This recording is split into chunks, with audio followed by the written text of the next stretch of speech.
Smoke still rose from the ruined battlefield. The air was thick with dust and the smell of burned metal. Broken machines and fallen bodies were scattered across the rocky ground. Human soldiers walked between them, checking for survivors and collecting anything of use.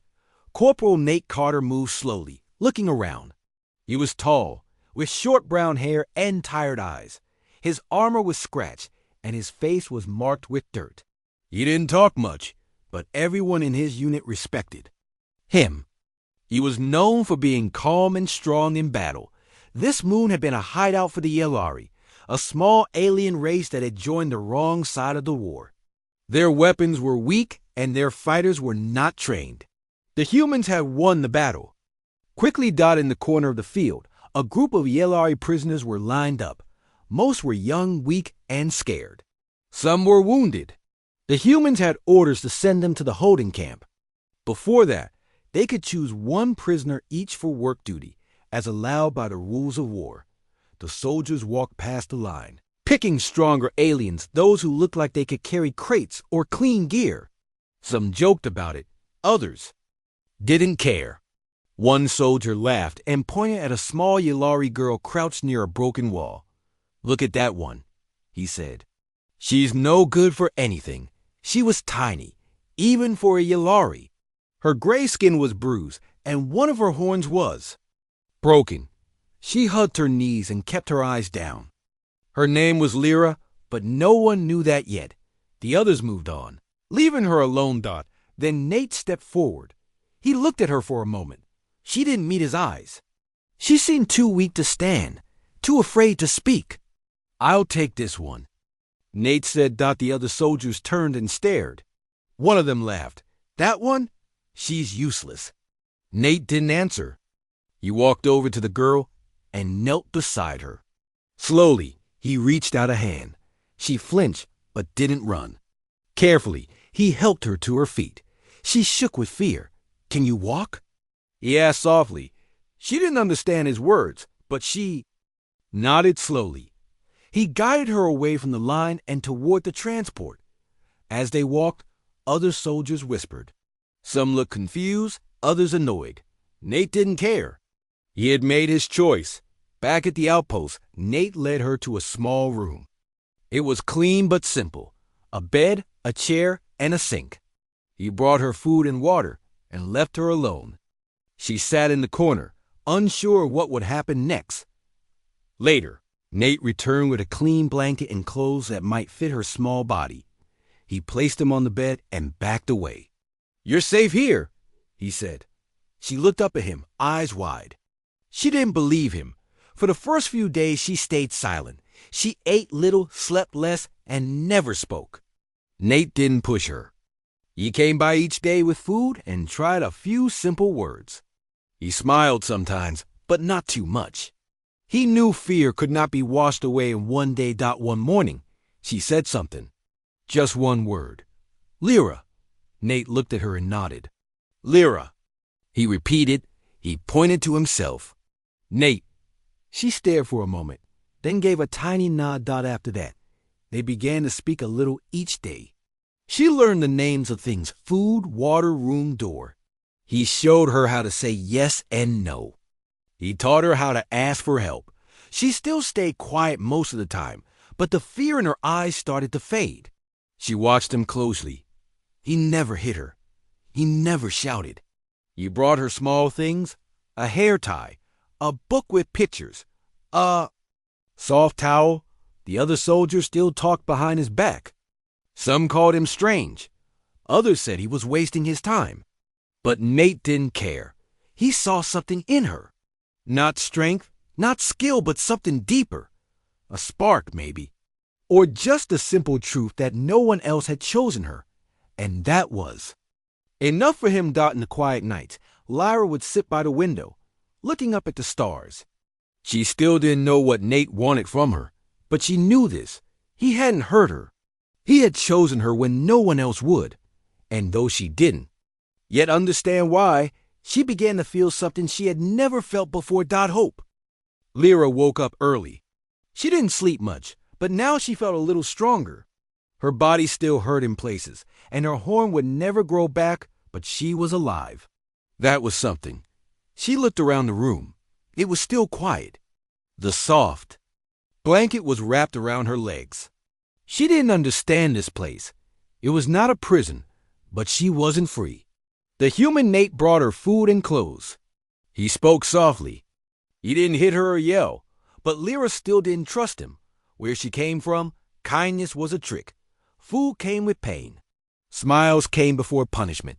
She had learned that long ago. She had survived by staying silent and staying small. So, when Nate entered the room with a bowl of warm soup and a piece of bread, she didn't move. She sat still, waiting to see what he would do. He placed the food on the table and stepped back. Eat, he said, pointing gently to the bowl. Lyra looked at it but didn't touch it. Nate didn't speak again. He stood there for a moment, then gave her a small nod and walked out of the room. Later that day, he returned with a book. It had pictures of animals and simple words. He sat on the floor and opened it slowly. He didn't ask her to come closer. He just started reading out loud. Cat, he said, pointing to the animal. Dog, bird. She watched him from her bed. She didn't understand the reason. Was it a game?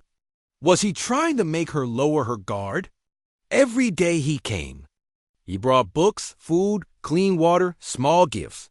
A soft brush for her hair, a bar of soap that smelled like flowers, a little mirror. He showed her how to use everything without touching her. Still, she stayed away from him. One night, a loud alarm rang through the outpost. Red lights flashed. The ground shook. Something had gone wrong. Nate rushed into the room, looking serious. He spoke quickly, but Lyra couldn't understand his words. She stood up, ready to run or fight. He reached out but didn't touch her. Come with me, he said, slowly and clearly. She didn't move. Then he did something strange. He took off his helmet and placed it at her feet. He showed her his empty hands. Safe, he said. I'll keep you safe. She hesitated, then nodded. He led her down a long hallway to a small shelter room. Inside were a few other humans. Some looked at her with curiosity, some with dislike. One of them, a tall man with short, blonde hair, frowned. Why is she here? He asked Nate. She's with me, Nate said. She's an alien. She's also alive. That's enough. The man didn't argue. He turned away. Lyra sat in the corner. She kept her eyes on Nate. The alarm stopped. After some time, the danger had passed. The people began to leave the room.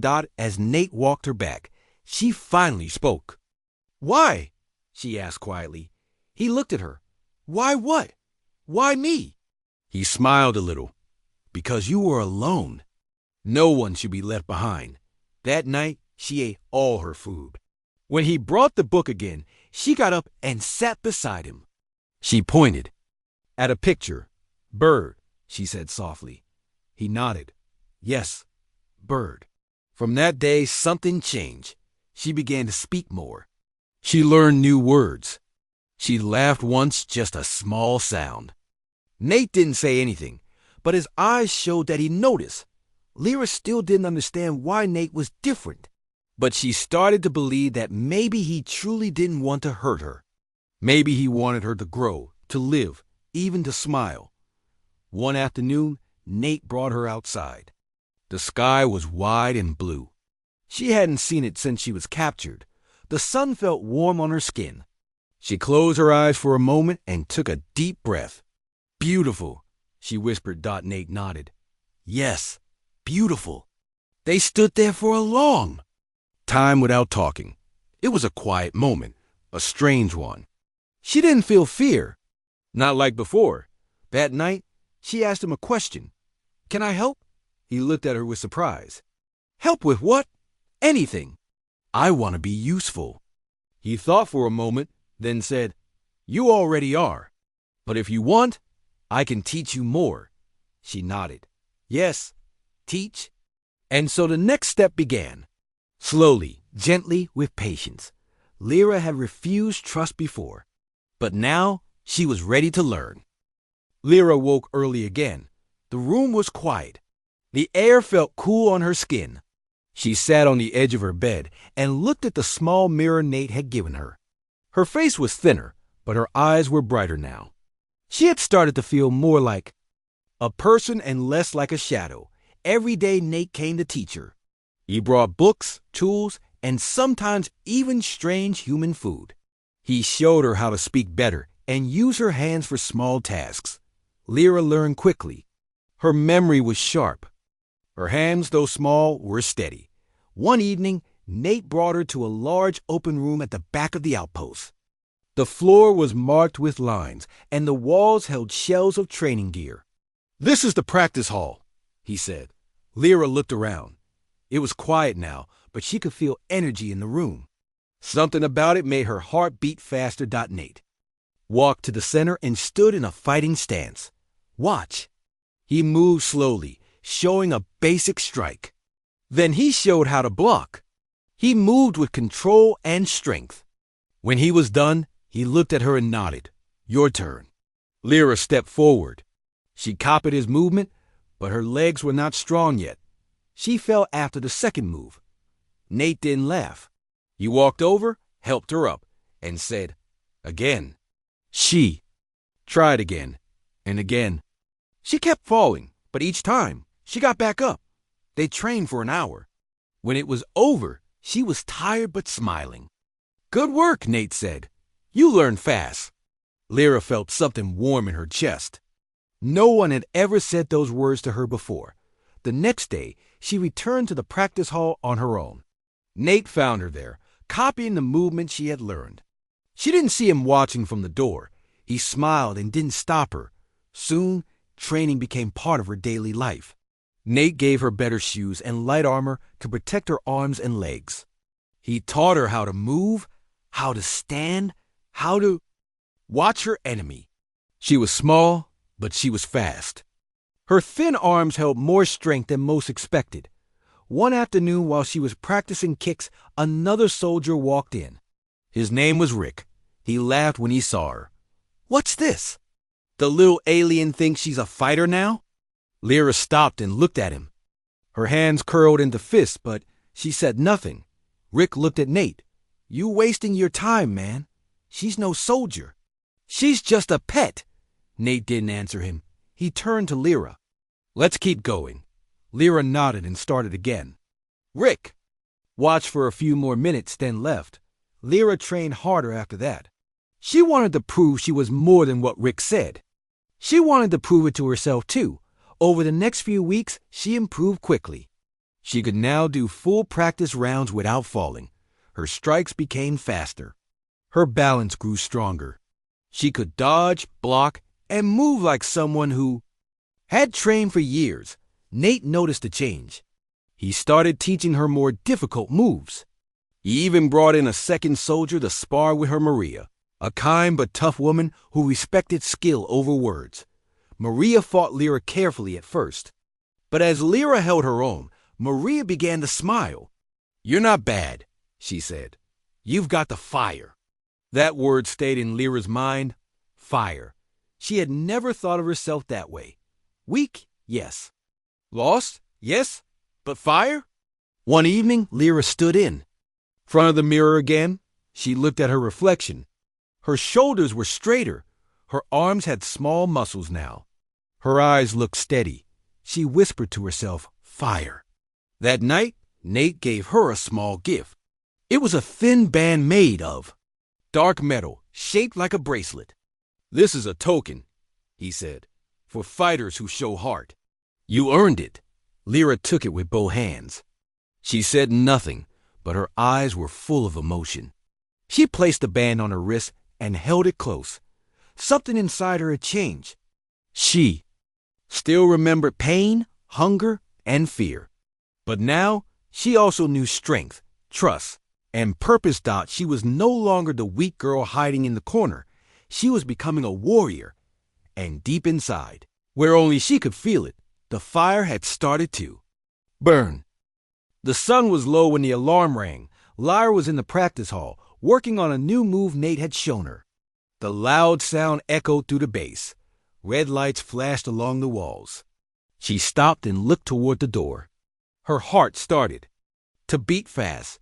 Outside, soldiers were running. Nate rushed into the room, wearing full gear. "Pirates," he said. "They're attacking. We have to move," Lyra nodded. She didn't feel fear this time. She felt ready. Nate handed her a light blaster. "Only use it if you have to. Stay close to me." She followed him through the halls. Smoke filled the air. Explosions shook the ground. Pirates had broken through the base wall. They wore dark armor and carried heavy weapons. Some had strange machines with them. Soldiers fought to hold the line. Nate and Lyra joined the group trying to protect the West Wing. Lyra took cover behind a broken wall. She watched, waited, and moved when Nate gave the signal. Suddenly, a scream came from behind him. A soldier had been hit and was bleeding. His leg was badly injured. No one could reach him. He was lying in the open, and pirates were getting closer. Lyra didn't wait. She ran out before Nate could stop her. She crawled under pipes and jumped over rubble. She reached the soldier and dragged him behind cover. It took all her strength. Her arms burned, but she didn't stop. Once safe, she tore part of her sleeve to stop the bleeding. Nate arrived seconds later. "You're crazy," he said, breathing hard. Lyra just nodded. She was shaken, but she smiled. The fighting continued. Lyra stayed low, moved fast, and helped where she could. She used her size to crawl through tight spaces and reach injured soldiers. She even managed to knock down a pirate who tried to sneak in through a side tunnel. When the sun rose, the pirates were gone. The base was damaged, but it had held. That afternoon, the commander called the soldiers together. "We held our ground," he said, "and some of you went beyond the call of duty." He looked at Lyra. "This girl saved one of our own. She fought with courage. She acted like one of us." Lyra stood in front of everyone, her hands behind her back. She didn't know what to do. Then the commander handed her a small metal badge. "This is not a joke," he said. "This is a real honor. You are now part of this team." The crowd was silent at first. Then someone started clapping.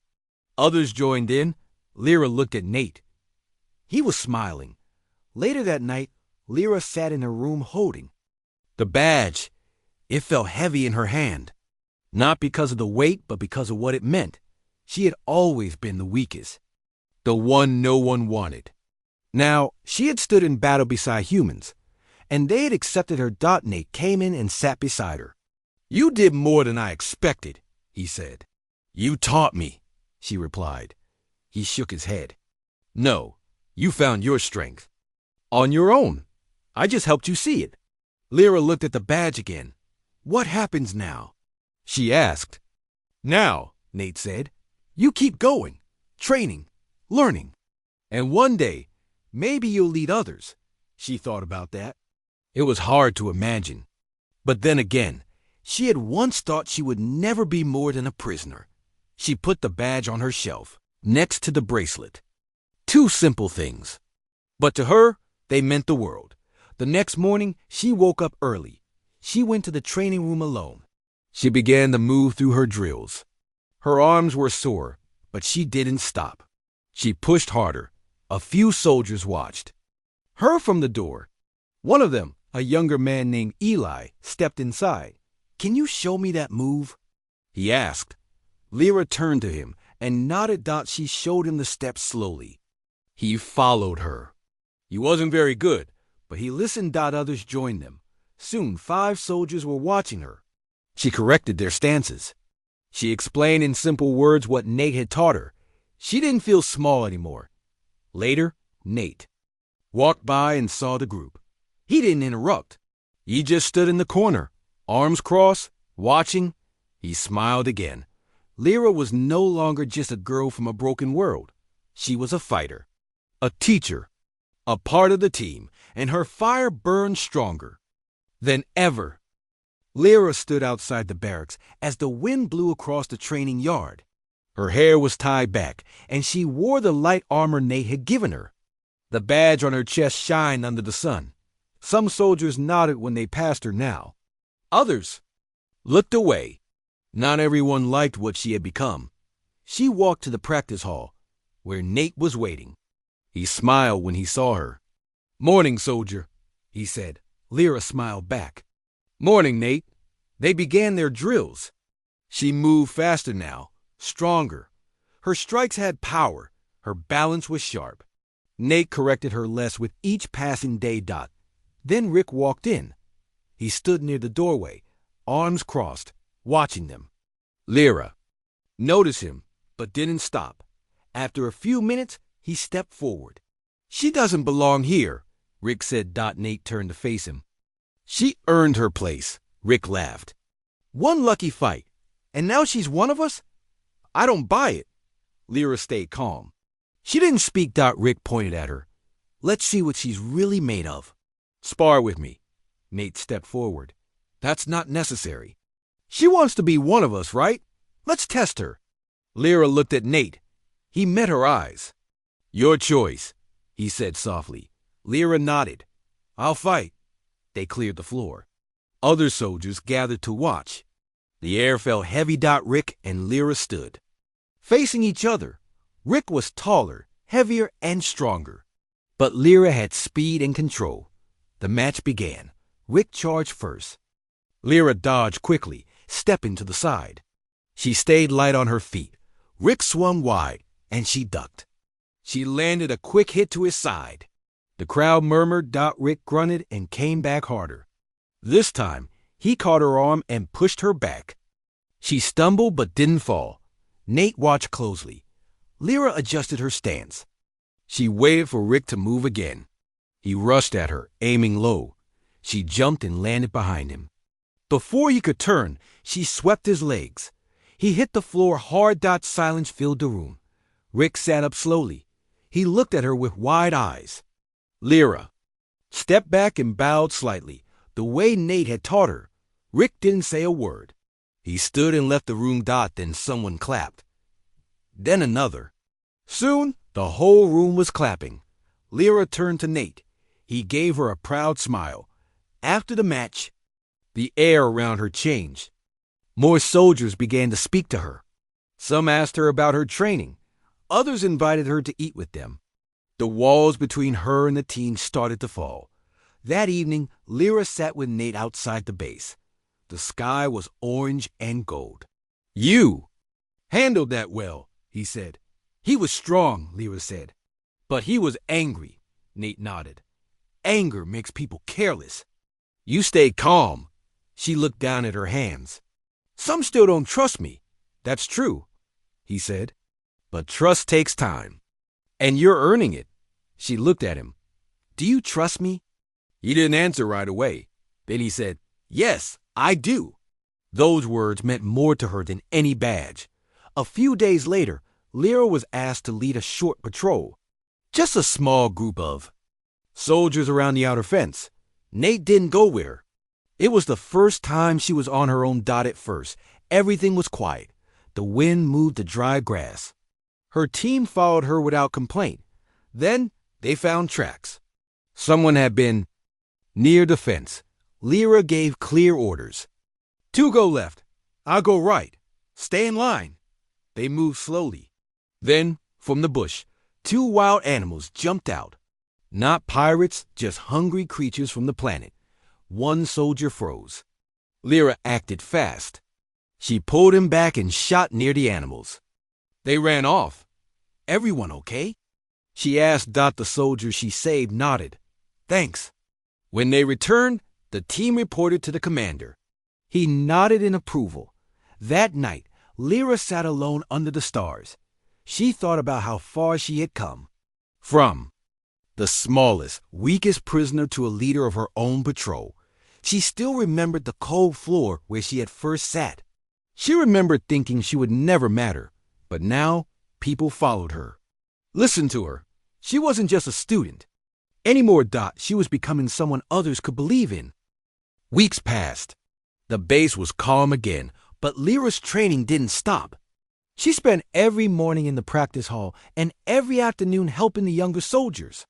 She taught them simple drills, how to move their feet, and how to stay. Balance.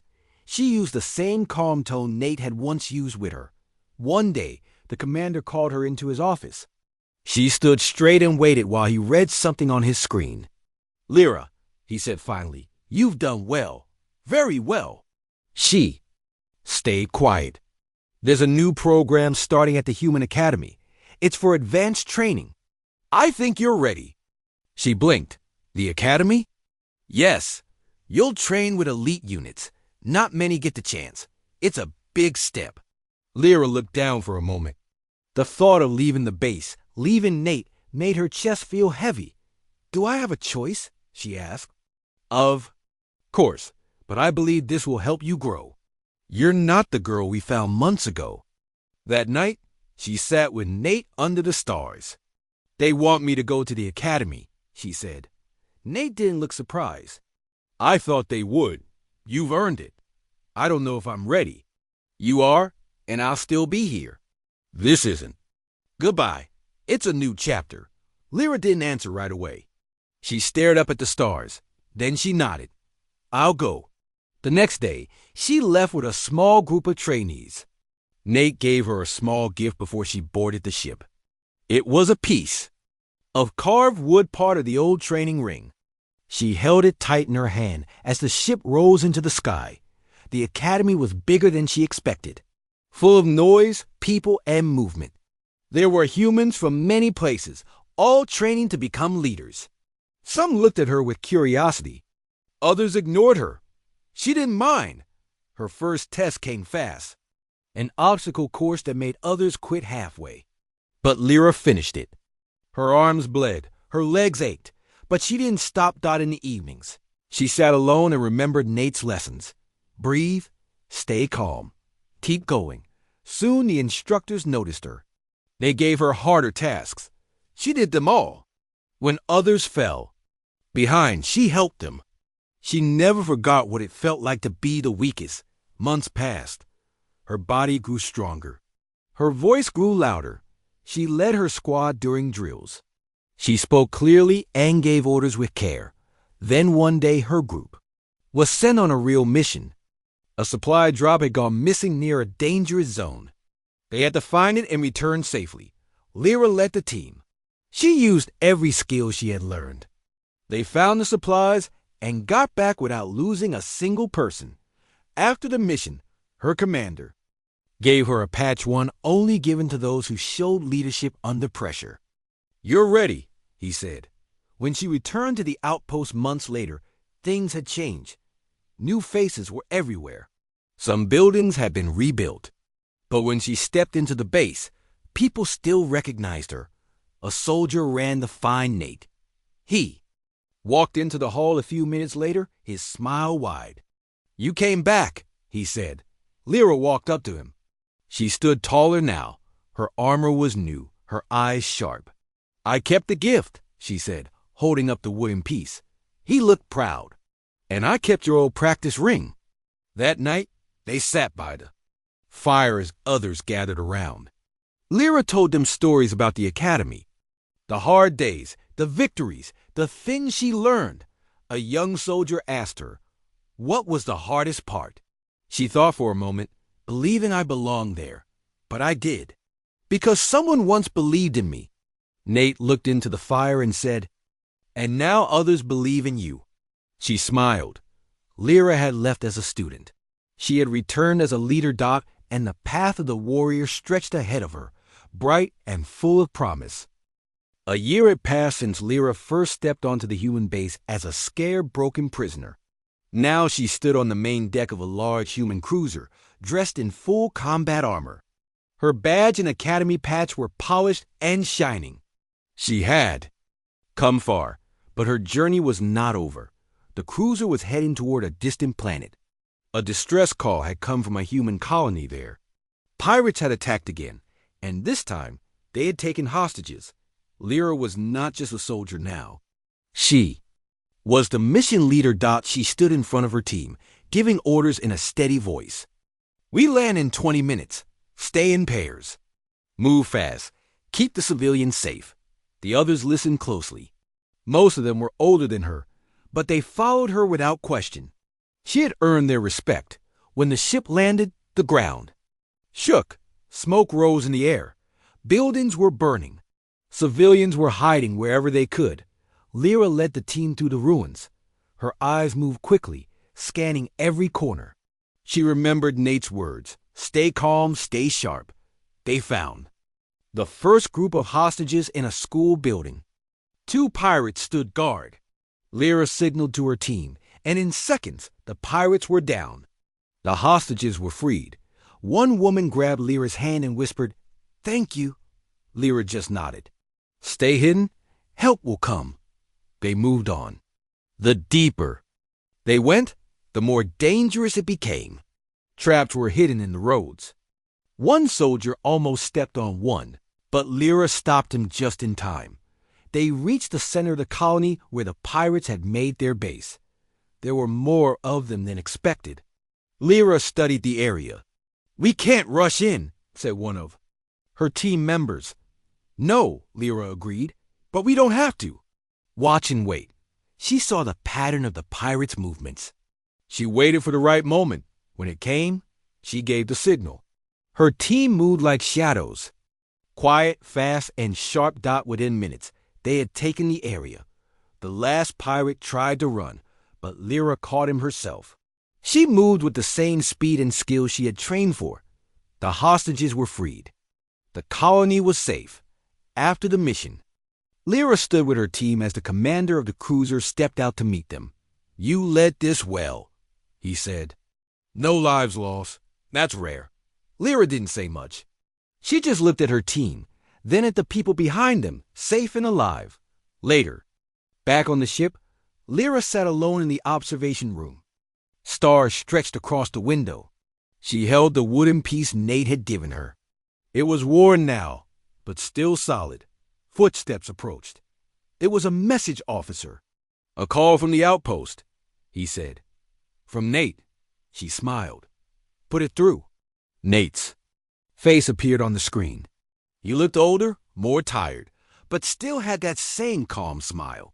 "Heard about the mission," he said. "We saved them," Lyra replied. "I knew you would." They talked for a while. About the team, the colony, and the future. "You've done more than anyone expected," Nate said. "You believed in me first," she said. "No," he said. "You believed in yourself. I just gave you a chance." Lyra looked at the stars. "I want to give others the same chance." "Then do it," Nate said. "You're ready." Weeks later, Lyra stood at the front of a new training hall. Behind her were recruits young, scared, and unsure. Some were aliens. Some were human. All were watching her. She held up the wooden piece. "I was once like you," she said. "Afraid, alone, weak, but someone gave me a chance. And I found the fire inside me. You can too." She saw their eyes change. Just a little. Just enough dot after class, one small alien girl walked up to her. She had gray skin and soft eyes, just like Lyra had once had. "Will I be strong too?" the girl asked. Lyra knelt and smiled. "You already are. You just don't know it yet." And so the cycle began again. A new fire lit. A new path started. Lyra was no longer the weak alien girl, chosen as a prize. She was the warrior who lit the way for others.